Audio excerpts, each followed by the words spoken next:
तो चलिए दोस्तों, आज मैं आपको बताएंगे नियामक ज्यामिति से इस तरह के क्वेश्चन आपको बिहार बोर्ड मैट्रिक परीक्षा में प्रश्न आपको देखने को पक्का ही मिलेगा। वीडियो लास्ट तक देखिएगा, समझिएगा। ट्रिक बताएंगे, ऐसा ट्रिक बताएंगे जो आपको जिंदगी भर याद ही रहेगा।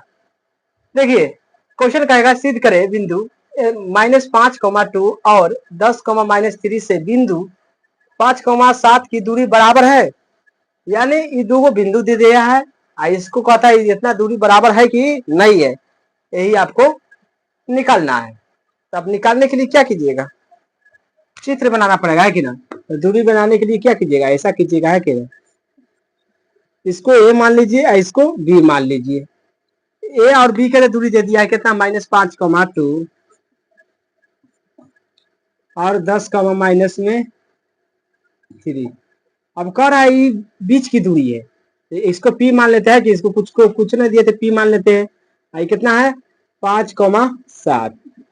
कहने का मतलब यह हुआ, जो कह रहा है जो बिंदु दो को दे दिया है, दो बिंदु है, दोनों के बीच की दूरी बराबर है, यानी एज्जा से लेकर एज्जा तक की बीच की दूरी बराबर है या नहीं है, यही प्रश्न इसमें कह रहा है। तब एज्जा से ही जाएंगे, अब एज्जा से ही दूरी निकालेंगे तब ना पता चलेगा कि कौन दूरी कितना आ रहा है। अब आएगा तो लिखेंगे, नहीं आएगा तो नहीं लिखेंगे, है कि नहीं। अब लिखेंगे, अब सिद्ध करना था, यहाँ पे लिखेंगे एलएचएस, है कि ना। एलएचएस बराबर, पहले हमको x1 और x2 मानना पड़ेगा, है कि ना। x1 बराबर x2 बराबर y1 बराबर और y2 बराबर। अभी किसके लिए, ए पी, इतना दूर के पहले निकालते हैं दूरी, ए या पी के लिए। तो ए पी के लिए लिख दिखाएगा कि ना, तो लिख देंगे ए पी के लिए, एपी के लिए। अब x1 शुरू में रहता है, x1 रहता है, तो शुरू में x1 है, माइनस में 5 लिख देंगे। और y1 है 2, तो 2 हो जाएगा। उसके बाद p में जाएंगे 5, तो 5, उसके बाद 7 है तो 7। उसके बाद दूरी, एपी के लिए दूरी, अच्छा दूरी बराबर सूत्र आपको होना चाहिए, दूरी एपी की दूरी, है कि नहीं। एपी की दूरी बराबर सूत्र होता है, याद कर लीजिएगा, याद ना होगा तो x1 माइनस x2 का whole square plus y1 minus y2 का होल स्क्वायर। बस यही सूत्र आपको याद कर लेना है। तो x1 का मान कितना है, देखिए x1 का मान कितना है, -5, तो -5 देंगे, है कि ना। माइनस सूत्र में ऑलरेडी है। x2 कितना है, माइनस में 5 हो गया, 5 है। क्या क्या करेंगे, स्क्वायर प्लस, उसके बाद y1 के मान कितना है, y1 के 2 माइनस y2 के 7 का स्क्वायर, बराबर करते जाएंगे, है कि ना।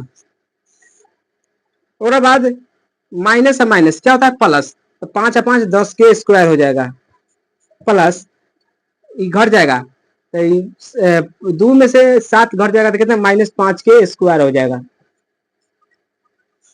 कितना हो जाएगा, 10 के स्क्वायर कितना होता है, 100, मतलब 100, प्लस 5 के स्क्वायर कितना होगा, 25, 125 हो जाएगा, है कि ना। 125 के वर्गमूल तो अति तुड़िएगा, गुणनखंड हो जाएगा 5√5। ये कैसे हुआ, यही बता देते हैं। 125 को जब फैक्टर तुड़िएगा तो कितना आ जाएगा, 5 से तुड़िएगा तो 50, 25, फिर 5 से, तो 50, 25, यानी ये 5 जो ये दोनों जोड़ा मिल गया, ये जोड़ा दोनों बाहर निकला, तो ये बाहर हो गया, एगो 5 बचा तो अंदर रह गया, है कि नहीं। तो ये पी की हो गया, ये पी की दूरी हो गया। आप भी आप उसके बाद बीपी के चाहे पीबी की दूरी निकालते हैं, जैसे पर निकाल देते हैं कि ना। तब लिखेंगे पीबी के लिए, पीबी के लिए जब मान लेते हैं x1 x2 y1 y2, कोई दिक्कत नहीं होना चाहिए। x1 का मान कितना है, देखिए इसमें आएगा तो 5, और y1 के बाद 7, उसके बाद 10, उसके बाद माइनस में 3। अब दूरी रखिए, दूरी का सूत्र होना चाहिए पीबी के लिए x1 माइनस x2 का स्क्वायर और y1 माइनस y2 का स्क्वायर, इस पर रखिए और हल कीजिए। x1 का मान कितना है 5 माइनस 10, x2 का मान 10 है, और y1 7 है ना, हाँ माइनस में 3, 7 माइनस में ऑलरेडी सूत्र में है, उसके बाद माइनस में 3 है।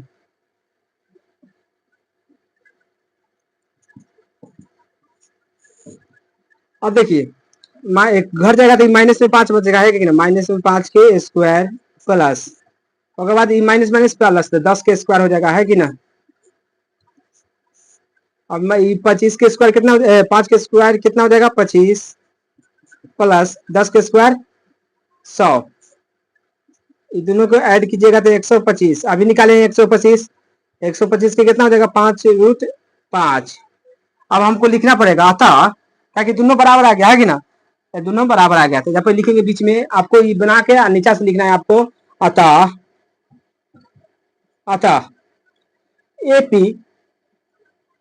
एपी बराबर पीबी कितना आया है, कितना आया है आपको पता होना चाहिए, 5√5 की दूरी बराबर है। क्या करेंगे, प्रूव्ड लिख देंगे, है कि ना, प्रूव्ड, यही सीधा आपको हो गया। तो ऐसे आपको बना लेना है। तो चलिए वीडियो को जितना हो सके शेयर कर सकते हैं। वीडियो देखने के लिए थैंक्स।